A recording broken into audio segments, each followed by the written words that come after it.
Dinner for shoes, please. Hello and welcome to an episode of Dinner for Shoes.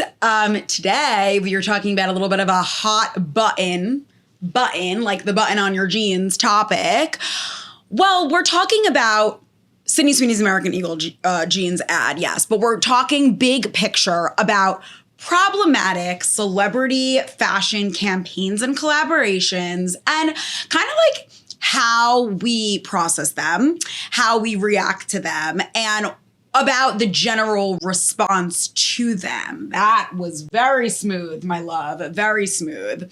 And obviously the latest controversial fashion campaign is Sydney Sweeney's American Eagle ad, the Sydney Sweeney Has Great Jeans ad, if you didn't know, in case you were living under a rock. So we're gonna talk about that one. We're gonna talk about one that still gets me. We're gonna go all the way back to 2017, which was the start of Miley Cyrus's controversy with Dolce Gabbana and the designers behind that label.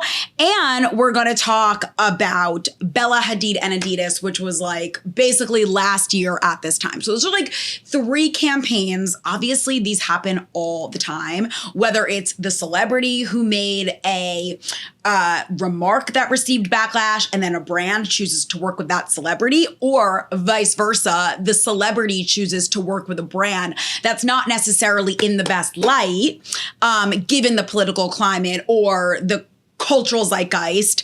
We're going to talk about this. We're going to talk about this, and we're going to talk about how like AI and some random sites and articles that I stumbled upon suggest that we grapple with situations like this. And we're just gonna like basically shoot the shit about it. Okay, but first, let me start with the outfit behind the shoes. Obviously, that's necessity here. So I chose to go with my Coach thong kitten heel sandals, which I talked about if you watched the episode of Shoe Therapy when we talked about how the black thong heel sandal, in my opinion, is like the shoe of the summer. I feel like you need it. After that episode, I went ahead and bought these because they were on sale for $100. And I swear I am obsessed with them. They are the perfect height for me. They are so comfortable. I like the square toe, just very sleek. Now, the reason, also they have the Coach monogram. It's raised, it's textured, it adds a little something extra. Now, the reason why I chose Coach today and to actually wear these as part of my outfit is simply because, and I'm going to slip them on because you guys all know I don't ever really do that, is because I feel like Coach has actually, well, almost every brand has put their feet in their mouths, put their foot in their mouth at some point. I think Coach right now works with some really great celebrities, celebrities that really speak to Gen Z, celebrities that value diversity, inclusivity in fashion. I think they're just a cool brand because they really represent New York City and like grunge at its core, which I love. And yeah, I like Coach as a brand right now. So I supported them with my dollar. We're going to get into that. And yeah, I think there's no surprise here that I'm wearing baggy jeans. These are my favorite baggy jeans. They're the Carry jean, low rise from Reformation. I swear by them through and through. I like a lot of other baggy jeans. I think in the past we've talked about, I really like Hollister baggy jeans. I think I wore them on the podcast as well. Hollister has some really cool ones right now. I love Abercrombie's baggy jeans. These Ref jeans, though, I'm obsessed with the color. I'm obsessed with the silhouette, the low rise, the movement in them. They are the perfect weight. I love the Carry. I actually have them in two sizes. This is the smaller size. I have them in one size bigger for when I want to go really baggy with my look. They're just flawless, in my opinion. And that's just to show you that there are other places to buy baggy jeans, just in case you didn't want to shop at American Eagle. I don't know why you wouldn't want to, but just in case. And then I'm wearing this polka dot top that's actually part of a set that I have from Garage. Polka dots, if, again, you probably aren't living under a rock, so you know polka dots are happening. Polka dots are always happening, but they're just having kind of like a little mini resurgence this summer, I will say. I'm wearing my two bubble rings, gold and silver. I am wearing my engagement ring. I am wearing this little bauble bar. I have this set. It's like the tequila shot set from Bauble Bar. It's like studs. And I've lost like one every probably year of my life. The set originally had 2 limes, 2 salt shakers, and 2 shots of tequila. Right now, I only have 2 limes left and 1 salt shaker. Have no idea where the other bubbles have gone off to. But I decided to wear my salt shaker today because people tend to get salty when it comes to talking about these such controversies, right? And then I'm also wearing my best friend Alicia's hoops because it's her birthday today. So that's just like a little happy birthday, Alicia. Obviously, when this episode comes out, it won't still be your birthday, but okay. Okay. And Alicia, I should say, lives in Indy, so I don't get to see her a lot. Now, I really would like to dive into the first controversy. I can't not say controversy. I'm just going to keep calling it controversy because all of our controversies today have to do with she's. So anyway, I'm going to dive in. But before I do, I just want to mention that my controversial food, because I had to have a controversial food today, is on the way. And it's gonna come on this plate. And DoorDash is probably gonna like ring the bell and I'm gonna be like, oh, like it will be like a situation, right? Trish, it'll be a situation. But I did also wanna say that it will be on this plate that you guys know now I've cycled through all the different new plate colors that I have, right? Bubby, which one do you like the best? And this red one, I don't think we've used red in a while. Watch me like look back and like it was the last plate that we used.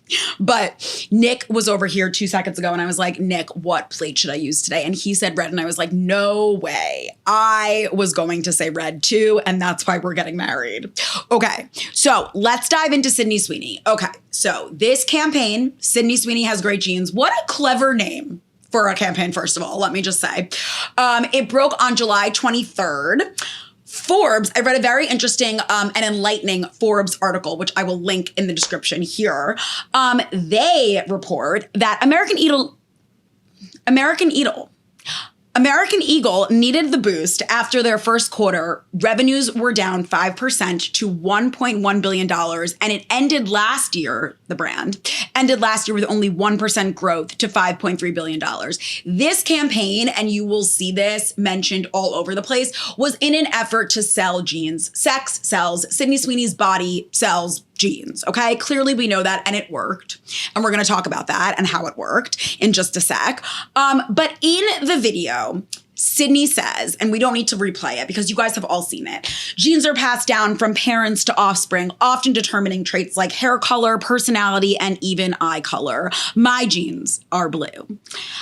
This controversial ad has now been removed from various social media because of the backlash, because it promotes a Nazi-era Aryan race eugenics with implied messaging of white beauty's supremacy, right? That's obvious. And since then, the brand has come out and said that that is not at all what it was implying, but it is what it was implying. So that right there. If you want to dive into the topic of eugenics a little bit more, I will say that there is a reel that has gone viral. This reel has gone viral on TikTok. I think it has like over 3 million. Megan, something's blinking on the camera. 0 minutes, but it's full charge. I mean, let's just let that keep going. I don't know what that means. 0 minutes. Why are you blinking? Now it stopped. Okay, weird. Now it's going. What is happening? Okay, let's just like ignore that.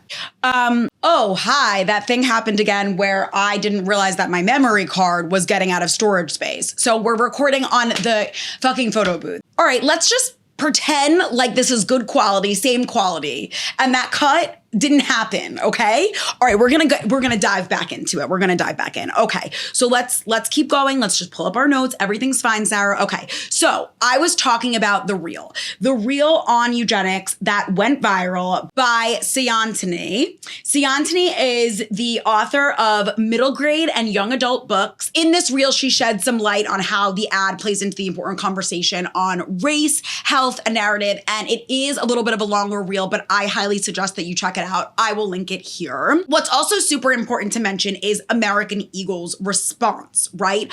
Of course, everyone was feeling like this was a problematic ad. And American Eagle, I'm gonna read exactly what they posted. They posted, Sydney Sweeney Has Great Jeans, is and always was about the jeans. Her story. even though it's suggesting that it's superior than anyone who doesn't look like her story, right? We'll continue to celebrate how everyone wears their AE jeans with confidence their way. Great jeans look good on everyone. Okay. If you like American Eagle and Sydney Sweeney, that's your own prerogative. I just wanted to mention that was their response. Now, I also really like my senior style director at Pop Sugar, Jess Andrews, wrote a great piece about the lack of body inclusivity. It is an element of this ad that no one's really talking about. It's also important to talk about because the fashion industry in general, it really feels like we are regressing when it comes to body inclusivity. And I can say that just having gone to Fashion Week for the past few seasons, everything is really regressing in my opinion and what I see. And I feel like this ad just kind of like just hammered the nail into the coffin a little further when it comes to body inclusivity and how we are, trying to move forward and progress in the industry. Right? So you should definitely check out her piece, and I will also link it. Now, of course, there's going to be celebrity response when there is such a big viral ad like this. And Lizzo was one of the celebrities who responded most heavily and strongly and posted multiple times, right? So she had a Lizzo's Good Jeans response where she wrote, "My jeans are black." And then she also posted this TikTok where she kind of just recreated the ad her way. I really like also that she made the caption like, if a Democrat had won the election. So that is Lizzo's response to it. Now, all of this kind of, during the process of all of this, since the end of July when this ad came out, we've shed some light on the fact that where Sydney Sweeney stands politically. And at least, and this is a very interesting fact and probably one of the most interesting things that I learned from the Forbes article that I referenced, Forbes references a YouGov poll that was fielded on August 1st among 3,500 adults. At least half of the country gets the American Eagle message. Overall, 52% believe the wordplay in the tagline, "Sydney Sweeney has great jeans," is appropriate, while only 16% think it inappropriate and 32% are undecided. Now, interestingly, the younger generation, so anyone ages 18 to 29, younger than me, I'm such an old fart, okay. Mostly Gen Zers and trailing edge millennials have the highest share of inappropriates, which comes as no surprise to me, and the lowest share of appropriates at 36%. Despite the backlash, or even because of the backlash, American Eagle is profiting big time from this controversy. Its stock is up over 20% since the campaign broke. And the Sydney jean that she modeled in the campaign sold out, to no one's surprise. Have you seen that ad where it's like, how would a cat wear jeans? Now I'm just thinking about it because it's like, to me, the only way that a cat would wear jeans is from the back, right? Not like horizontally, but I just think of that, especially now that we're having a conversation about jeans and you're right here. Okay, so that is the Sydney Sweeney controversy. Now, in thinking about all of this, I go back to one that I think of often, which is Miley and Dolce Gabbana.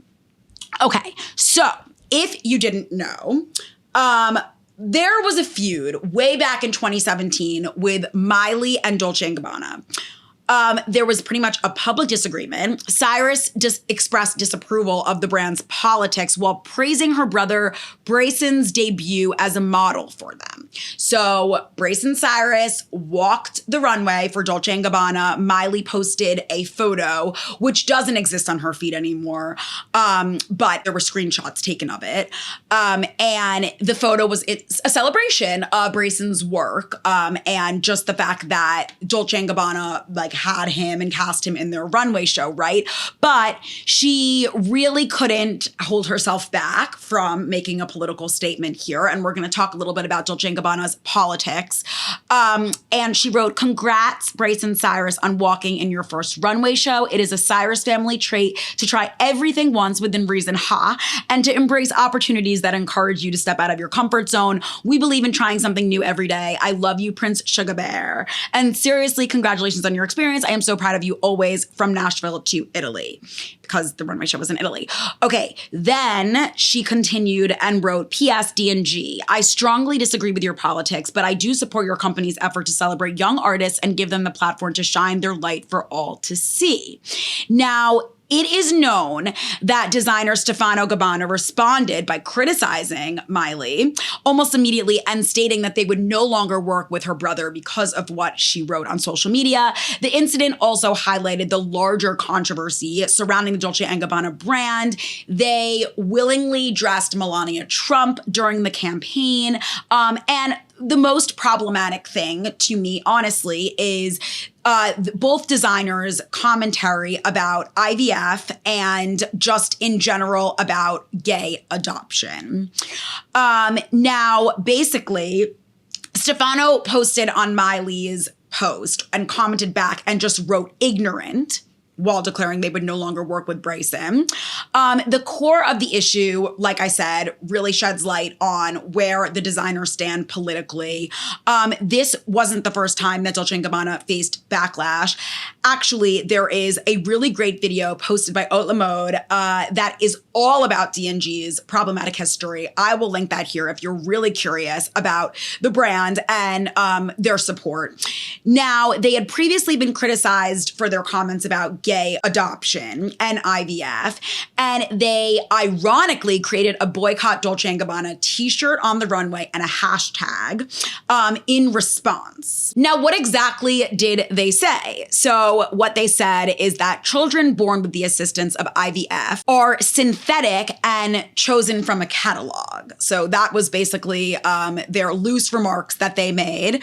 And Cyrus's actions were obviously, meant to support her brother while also voicing disapproval of the brand's politics, which in my opinion is totally fine. And she was using her platform for a good cause. But to further escalate the feud, Stefano Gabbana wrote, "We are Italian and we don't care about politics, and mostly neither about the American one. We make dresses. And if you think about doing politics with a post, it's simply ignorant. We don't need your posts or comments, so next time, please ignore us." Now later, and this was, I believe, the year after, Stefano called Selena Gomez ugly on Instagram. And while it had been widely known that maybe Miley and Selena weren't the best of friends, Miley stood up for Selena, clapping back. In the comments section of a fan photo of Cyrus and Gomez hugging, Cyrus wrote, "What that dickhead said, if it's true, is fucking false and total bullshit. She's fine as fuck."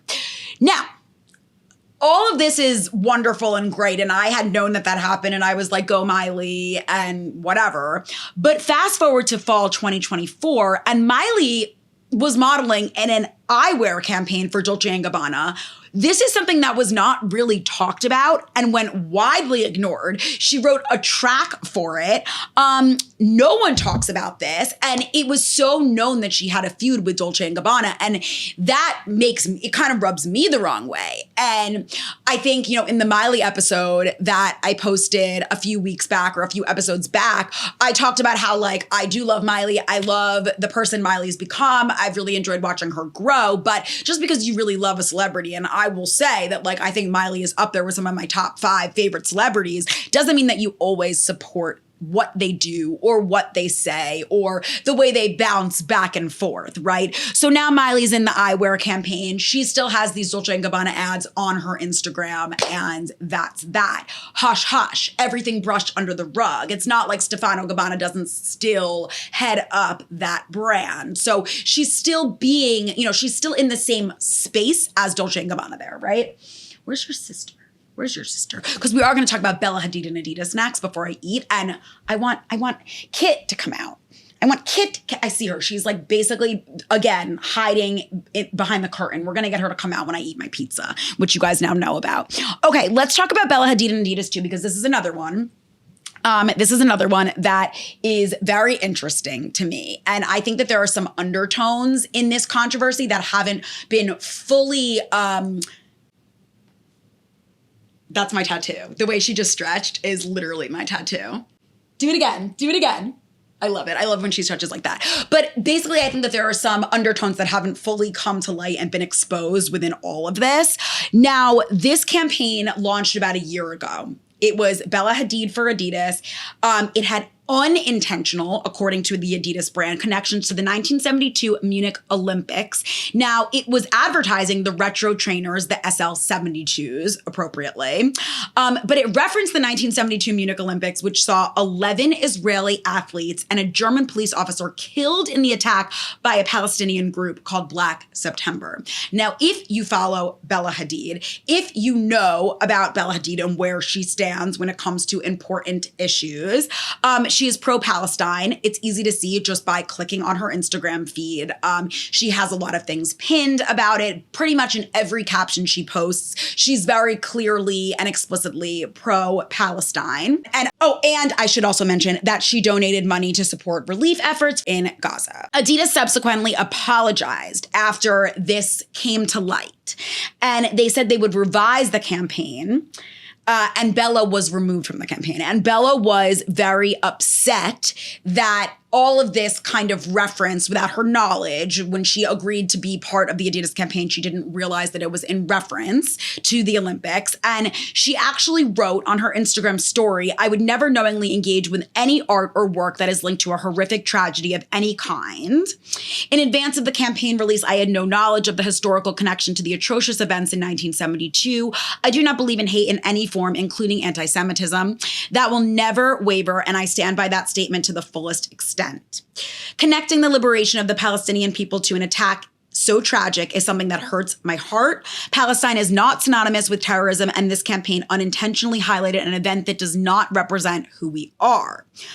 But other people on the outside defended the model and called for a boycott of Adidas rather than putting Bella at the center of this controversy. They put pressure on Adidas to remove the campaign. The campaign was removed. It is not still on their socials.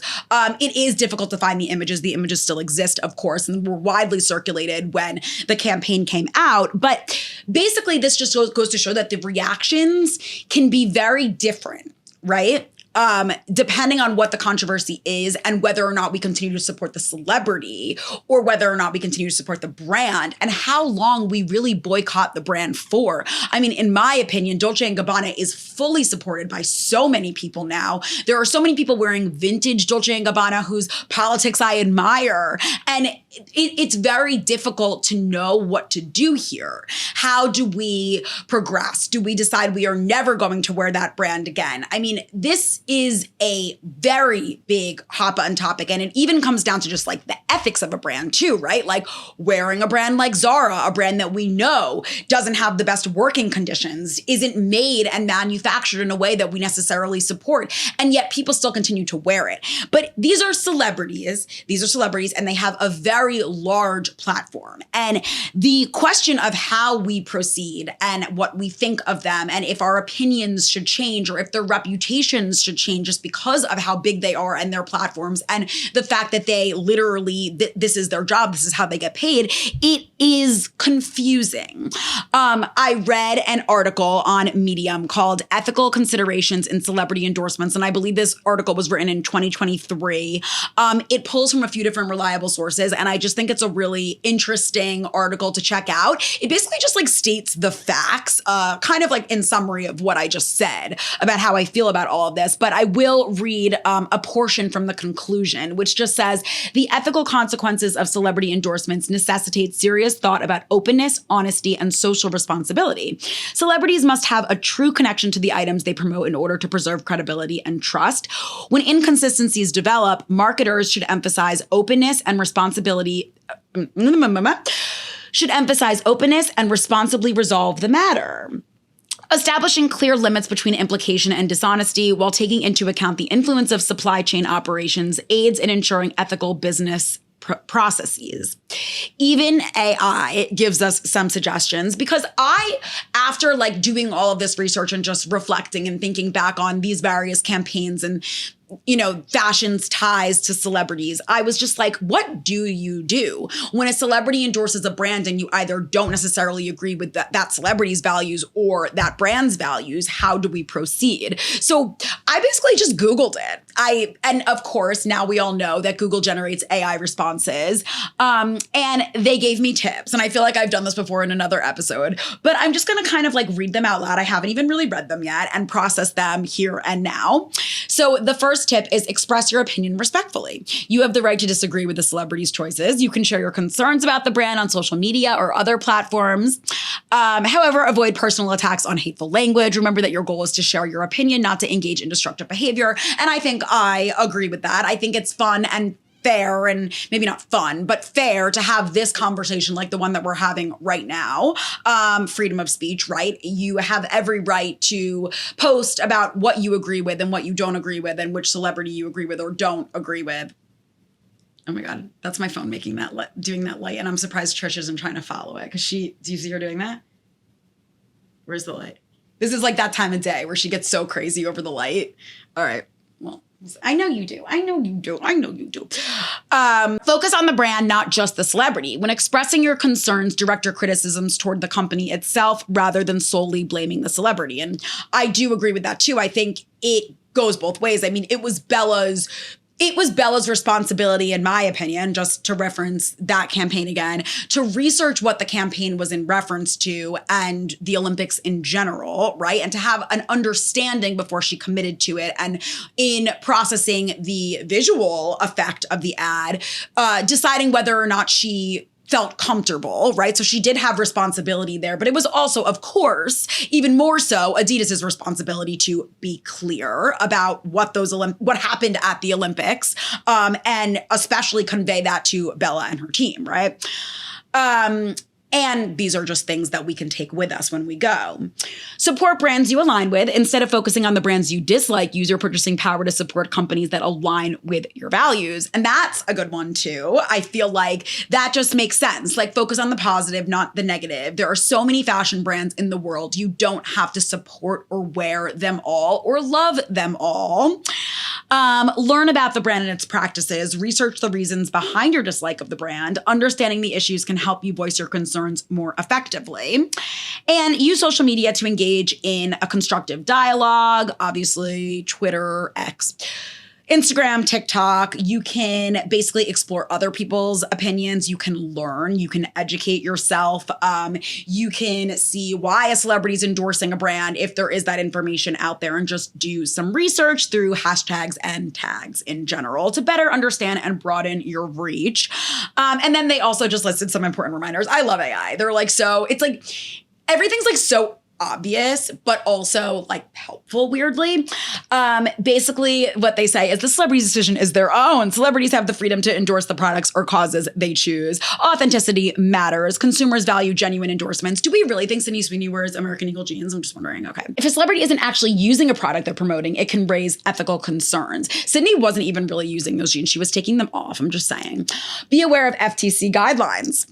Thank you, AI. The Federal Trade Commission, FTC, requires influencers to disclose any material connections to the brands they are endorsing. That is true. Like posting ad, even when like Kendall and Kylie post for Aloe, right? They always post like hashtag ad, just to kind of show like that they are being paid to promote this product. Okay. I think that like actually does help a little bit. It is obviously an ad. Okay. So that is basically my spiel. I am now going to eat a controversial food. It is and has been outside my door. I am just realizing this since the memory card lost storage. And remind me after this, Trish, to order a new memory card because I'll forget. And then next week I will come and I will have to record an episode and it will be on Photo Booth again. We never talk about it. Sorry, if you didn't know, I went to Lollapalooza and I saw Sabrina Carpenter. And I kind of like her now. Let's see what brand she wrongly promotes soon. No, I'm kidding. Sydney, I don't think you're going to. Not Sydney, Sabrina. Sabrina, I don't think you're going to do that. I don't think so. Okay, so this is, I've never tried this pizza before. It's and pizza. Kit, come on out. Pizza, nummy. Oh, it smells like what I got. which I'm still not revealing completely what I got. And Pizza is a pizza place in Jersey City. In fact, it's on 30 Montgomery Street, if you had to know. I didn't know where it was, so I was like searching where is And Pizza, and I found the address. And sometimes like when I search for things, I just remember them and then I don't forget. All right, the sticker needs to come off. It says Uber Eats, but I got it from DoorDash, so that's funny. Now, what could be controversial? Oh, I'm already not into it. Okay, what could be controversial? That is pizza. Pineapple on pizza. I feel like I'm like I have never tried pineapple on pizza before in my life. You are literally going to witness me try pineapple on pizza. I was thinking of like, what's a controversial food, honestly. And maybe I shouldn't have gotten the balsamic fig drizzle. I know that was the mistake. I should have just tried it straight up, pineapple on pizza, but I didn't. Let me take a picture before Trish like fucking obliterates this. I also like that they make it's basically like a flatbread pizza. Trish, you want to smile? Yeah, she's so cute. I'm getting hit because fuck this. You gotta be part of the episodes. I'm like sick of you not fulfilling. I pay you and you don't fulfill your role. Okay, so I got little pineapple and I got basil and just regular tomato sauce and fresh mozzarella. And I got the fig balsamic drizzle because I was gonna get hot honey, but then I was like, would honey taste good with pineapple? I just don't know. So I was basically ultimately like really conflicted in all of this, which is probably how most people feel about these fashion campaigns in general and just being conflicted. Like, do they support the celebrity? What do they support? We're gonna try it. Should I try a corner, which is my usual go-to, or should I let's try the piece with the biggest chunk of pineapple. I know I shouldn't have gotten the fig balsamic drizzle.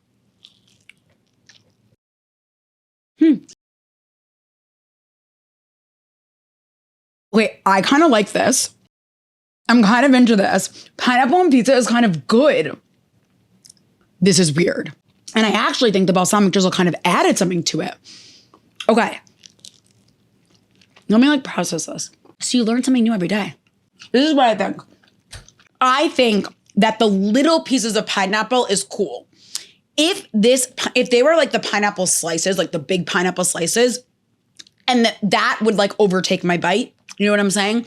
Like that piece of pineapple would slide off of the pizza. It wouldn't be just like a subtle little taste. It would literally overtake my entire mouth. And then I wouldn't be able to enjoy the other good parts of pizza. This is a crispy flatbread. It works on this type of pizza. It really, really does. I am so into this. I'm going to go give some to Nick. He doesn't even know that I ordered this. He's going to be like, I thought we weren't ordering because of the wedding. I'm going to be like, dinner for shoes, please. Okay. I love this. I love this. I like pineapple on pizza. I like pineapple on pizza.